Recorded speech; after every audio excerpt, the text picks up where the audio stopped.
Geçen videoda 30 derecelik bir eğik düzlemin üstünde duran 10 kilogram kütleli bir cismimiz vardı. Cismin nasıl hareket edeceğini anlamak için cisme etkileyen yerçekimi kuvvetini eğik düzleme paralel ve dik bileşenlere ayırmıştık. Dik bileşenin aşağı doğru 49 kök 3 Newton olduğunu bulmuştuk. Buradaki sayının 98'de çarpımı yani. Sonra görmüştük ki cisim, eğik düzlemin içine doğru hareket etmiyor, ivmelenmiyor. Çünkü düzlem onu engelliyor. O halde eğik düzleminde cisme uyguladığı bir dengeleyici kuvvet olmalı demiştik. Bu dengeleyici kuvvet, eğik düzlemin cisme uyguladığı normal kuvvetti ve yerçekimi kuvvetinin bu yönlü bileşenine tam zıt yönde etkiyordu. Bu yönlü bileşenine tam zıt. Yani yerçekiminin normal kuvveti, eğik düzlemin normal kuvvetine eşitti. Ve bu ikisi birbirlerini bu normal doğrultusunda, yani düzleme dik açıyla sıfırlıyordu. Bu yüzden de cisim ne bu yönde ne de bu yönde ivmeleniyordu. Ama yerçekimi kuvvetinin bir de dengelenmeyen bileşeni vardı. En azından geçen videoda kurduğumuz düzenekte durum böyleydi. Kuvvetin yüzeye paralel olan bileşeni dengelenmemişti. Bu bileşenin 49 Newton olduğunu bulduk. Bu sonuca cismin ağırlığıyla buradaki açının sinüsünü çarparak ulaştık. Ve sonra dedik ki, başka kuvvet kalmadığına göre cisim bu yönde ivmelenir. İvmenin büyüklüğünü bulmak için de bu yöndeki kuvveti cismin kütlesine böldük ve 4,9 metre bölü saniye kare sonucunu bulduk. Şimdi diyelim ki işler değişti. Diyelim ki sisteme bakıyorsunuz ama cismin hareketsiz durduğunu görüyorsunuz. Daha kabul edilebilir olması için cisim ve yüzey buzdan değil de tahtadan yapılmış olsun, ahşap olsun. Şimdi durum aniden değişti. Şimdi cisim hareketsiz.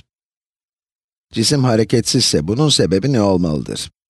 Demiştik ki, eğer cisim yüzeye dik olan bu normal doğrultusunda hareket etmiyorsa, üzerine etkileyen net kuvvet 0 olmalıdır. Ama hiçbir yöne hareket etmiyorsa, bu doğrultudaki net kuvvet de 0 olmak zorundadır. Demek ki bir kuvvet var ve cismi yokuş aşağı sürüklemek isteyen bu 49 Newton'luk kuvveti dengeliyor. Yani cismi yüzey boyunca aşağı sürüklemeye çalışan bu kuvveti dengeleyen bir dengeleyici kuvvet olmak zorunda. Soru şu, bu kuvvet nedir? Şu an cismin hareketsiz olduğu durumu inceliyoruz. Cisim ivmelenmiyor. Nedir bu kuvvet?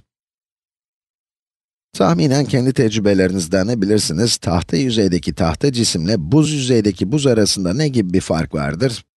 Buz çok daha kaygandır. Buz yüzeyle buz parçası arasında ihmal edilebilecek kadar küçük bir sürtünme söz konusudur. Ama tahta yüzeyle tahta cisim arasında ciddi bir sürtünme vardır. Daha kolay idrak edebilmek için belki de bu yüzeyin zımpara kağıdıyla kaplı olduğunu hayal etmeliyiz. Böylece gözümüzde daha iyi canlanır. Bu örnekte cismin aşağı kaymasını engelleyen kuvvet, sürtünme kuvvetidir. Ve sürtünme kuvveti daima harekete ters yönde etkir. Düzeltiyorum, hareket edememeliydim. Sürtünme olmasaydı cismin sahip olacağı ivmeye ters yönde etkir demek daha doğru. O zaman bu örnekteki sürtünme kuvveti nedir? Cisim tamamıyla hareketsiz, yokuş aşağı kaymıyor. Buradaki sürtünme kuvveti yukarı, yani eğik düzlemin tepesine doğru 49 Newton'dur. Yani yokuş yukarı 49 Newton. Ve tabii burada ilginç bir soru devreye giriyor. Aşağı kaymaya başlaması için cisme ne kadarlık bir kuvvet uygulamam gerekir? Cismi hangi kuvvetle itmem gerekir? Yerçekimi kuvvetinin düzleme paralel bileşenine ek olarak 1 Newton'luk daha kuvvet uygulasam ve cisim yokuş aşağı ivmelenmeye başlasa ve bunu da deneysel olarak tespit etsem. Doğal bir kayma değil yani, ben ittiriyorum. Paralel doğrultuda 1 Newton'luk daha kuvvet uyguluyorum ve cisim kaymaya başlıyor. Etkileyen net kuvvet ne olur? Tam tamına 1 Newton. Bu, cismi anca ucu ucuna kımıldatmaya yetecek bir kuvvet olsun. Hatta adına da kımıldatma kuvveti diyelim. Tabii gerçek bir derste böyle bir kuvvet ismi duyamazsınız. Gerçek bir fizik dersinde böyle bir kuvvet ismi duyamazsınız, kıymetini bilin. Burada kuvvet isimleri uyduruyoruz. Ve bu kımıldatma kuvvetimize de Fb diyelim. Fb diyelim kımıldatma kuvvetimize. Kımıldatma kuvveti düzleme paralel doğrultuda etkiyor. Bu yönde 1 Newton uyguluyorum. Cisme yerçekimi kuvvetinin bileşeni olarak bu yönde etkiyen bir de 49 Newton var. O halde kımıldatma kuvvetim 50 Newton'dur. Şimdi temas halindeki cisimlere dair gözlemleyebileceğiniz ilginç bir özelliğe değinmek istiyorum. Sürtünmeyi aşmaya ucu ucuna yetecek kuvvet nedir? Ki bu örnekte bu kuvveti az önce uydurduğum kımıldatma kuvveti adını verdik. Farklı maddeler için çok iyi işleyen bir oran söz konusu. Cismi harekete geçirmek için gereken en düşük kuvvetle iki cisim arasındaki kuvvetin oranı. Yani iki cismin birbirine uyguladığı kuvvetin oranı. Bu örnekte eğik düzlemin cisme uyguladığı kuvvet, yani normal kuvvet, 49 kök 3 Newton'a eşit. Kımıldatma kuvvetinin büyüklüğünün bu iki cismi bir arada tutan kuvveti oranı, ki bu durumda 49 kök 3 Newton'a eşit, bölü normal kuvvetin büyüklüğü, yani 49 kök 3 Newton, statik sürtünme katsayısı olarak adlandırılıyor. Statik sürtünme katsayısı. İleriki problemlerde bu katsayıyı biraz daha derinlemesine kullanacağız. Bu katsayı çeşitli maddeler için oldukça tutarlı. Yani ileride kütlenin ve eğimin farklı olduğu bir durumla karşılaşırsanız, düzeneyi oluşturan maddeler aynı olduğu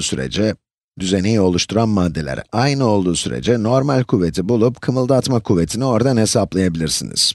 Yani cismi harekete geçirmek için tam olarak ne kadarlık bir kuvvete ihtiyacınız olacağını tespit edebilirsiniz. Tabii eğer genelde deneysel olarak ulaşılan bu katsayıyı biliyorsanız. Peki, bu durumda katsayımız nedir? 50 Newton bölü 49 kök 3 Newton. Evet, hemen emektar hesap makinemi çıkarayım. 50 bölü 49 kök 3.